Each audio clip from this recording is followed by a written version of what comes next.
घर जाइएगा, सोचिएगा कौन सी चीज आपको यहां खींच के लाई है।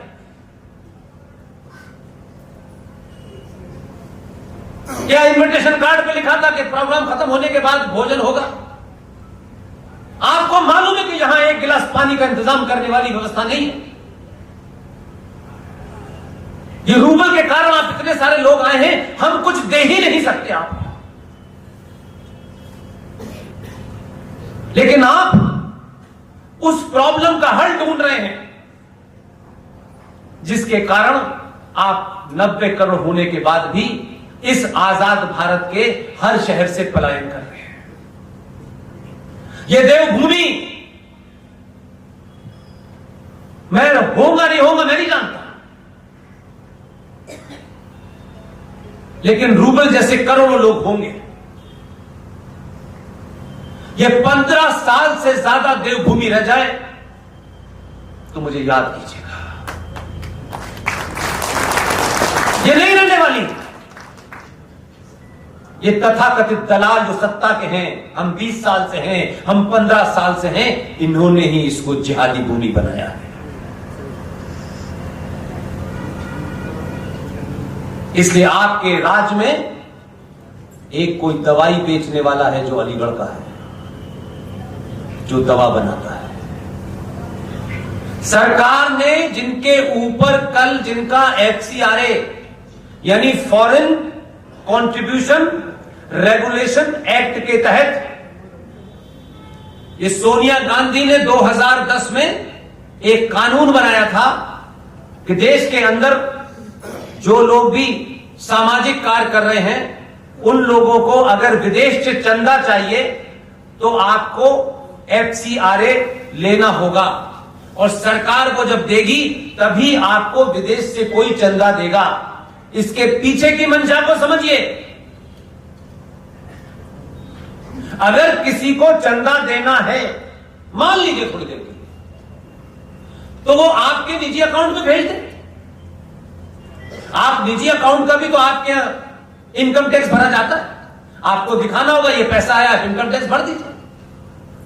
लेकिन उसमें सोर्स बतानी पड़ती है, ये आया कहां से। तो जितनी भी दुनिया भर के ये फ्रॉड चल रहे थे, चाहे वो कन्वर्जन के हो या दूसरे हो, इनसे कैसे बाहर निकला जाए। और बाहर जो वो ताकतें हैं जो भारत में लोकतंत्र के नाम पे, फ्रीडम ऑफ एक्सप्रेशन के नाम पे, जो समय समय कभी शाहीन बाग पर बैठते हैं लोग, कभी अवार्ड वापस करते हैं लोग, इन तमाम लोगों की हजारों एनजीओ को पैसा वो ताकतें दे रही हैं जो भारत के तोड़ने का षड्यंत्र करती हैं।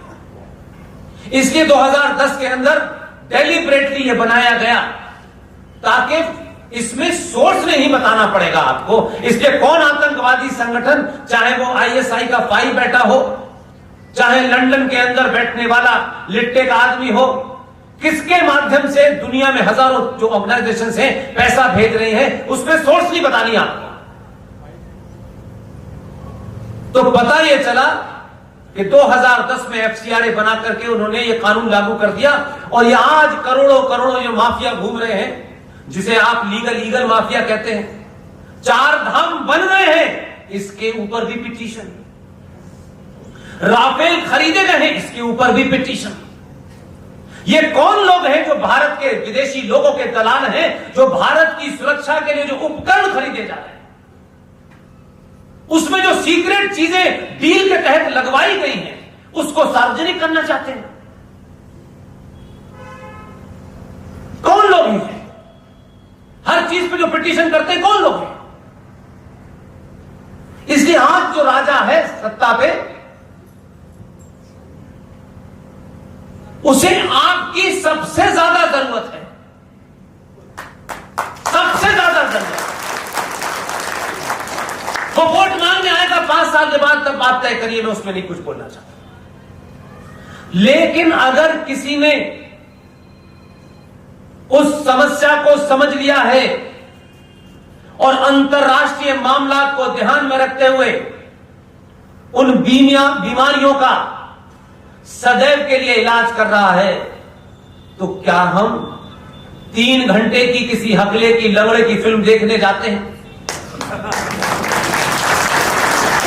क्या 3 घंटे में से कभी अपने जीवन में हम इस बात के लिए ऐसा नहीं कुछ कर सकते कि फला फला दिन कुमाऊं के हल्द्वानी शहर में सामूहिक तौर पे मां, बहन, बेटी, बच्चा सब लोग खड़े होंगे और देखता हूं कि दुनिया का कौन सा मीडिया आपको कवर नहीं करता, और खड़े होकर के कहें कि सरकार के जो निर्णय राष्ट्र को बचाने के लिए होंगे हम उनका समर्थन करते हैं। इसलिए राष्ट्र और देश में जिस दिन फर्क करना सीख जाएंगे उस दिन सत्ता पर ऐसे लोगों को बिठाएंगे कि जो राष्ट्र भी चलाता हो और राज्य भी चलाता हो। इसलिए राज्य चलाने के लिए सत्ताएं चुनी जाती हैं, उन्हें संविधान से काम करना पड़ता है। इसलिए पहली बार अगर मैं महारानी अहिल्याबाई होलकर को देखता हूं, कहां महाराष्ट्र की रहने वाली, वहां से निकल के इंदौर में उन्हें राज किया, और इंदौर से रहते हुए अहिल्याबाई होलकर ने राज्य भी चलाया और इस राष्ट्र की आस्थाओं को बचाने के लिए बनारस के मंदिरों का जीर्णोद्धार भी किया। वो छत्रपति शिवाजी जिन्होंने औरंगजेब को आगे नहीं बढ़ने दिया, कहां से चल के आया और बनारस के घाटों का निर्माण कराया। ये हम सिर्फ पढ़ते थे, सुनते थे, हमारे और आपके सामने की बातें हैं। ये 10 साल 5 साल पुरानी बात बता रहा हूं, हम एहसास ही नहीं कर पाते थे कि आखिर हम कर क्या रहे हैं।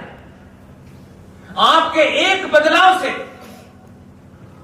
कितना बड़ा बदलाव होने जा रहा है, हर दिन हो रहा है और आप शायद उसको एहसास नहीं कर पा रहे हैं, क्योंकि एक लंबे समय तक आपके ऊपर परत दर परत यही बताया गया है कि तुम्हें सिर्फ वोट देना है। आप बहुत थोड़ा सा बदले हैं, 1 डॉट बराबर बदले हैं, तब पूरी दुनिया में हाहाकार मचा हुआ है।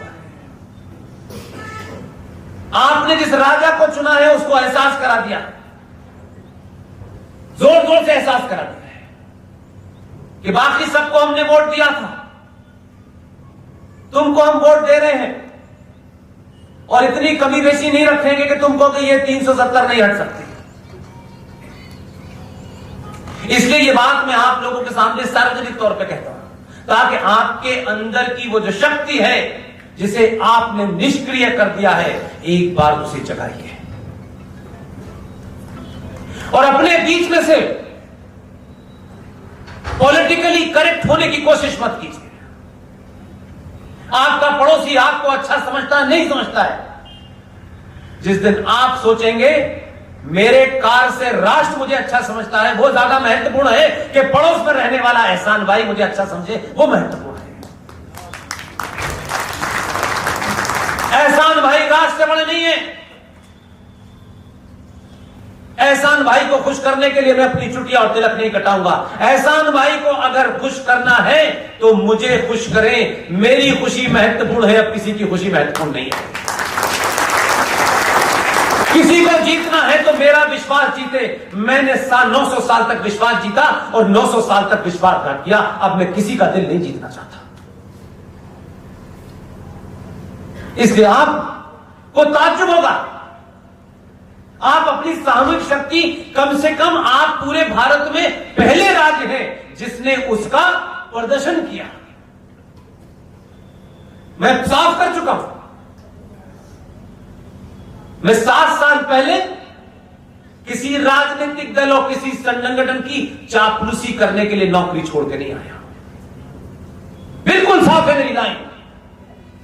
जो इसको जानता है वो मेरे साथ, जो इसको नहीं जानता वो करोड़ों मील दूर। यही कहता रहूंगा बस। कुछ मिलने, कुछ प्राप्त करने की न कल इच्छा थी न आज है। जो प्राप्त किया वो अपनी ताकत पे किया, उसे छोड़ किसी पे एहसान नहीं है। इसलिए आपके राज ने बहुत बड़ी हिम्मत दिखाई है। शायद ये बात आपको महत्व न लगती हो, क्योंकि मैं दिल्ली में बैठ के देखता हूं, इसलिए कहना बहुत आसान है। कभी कभी अपनों को भी औकात दिखा देनी चाहिए।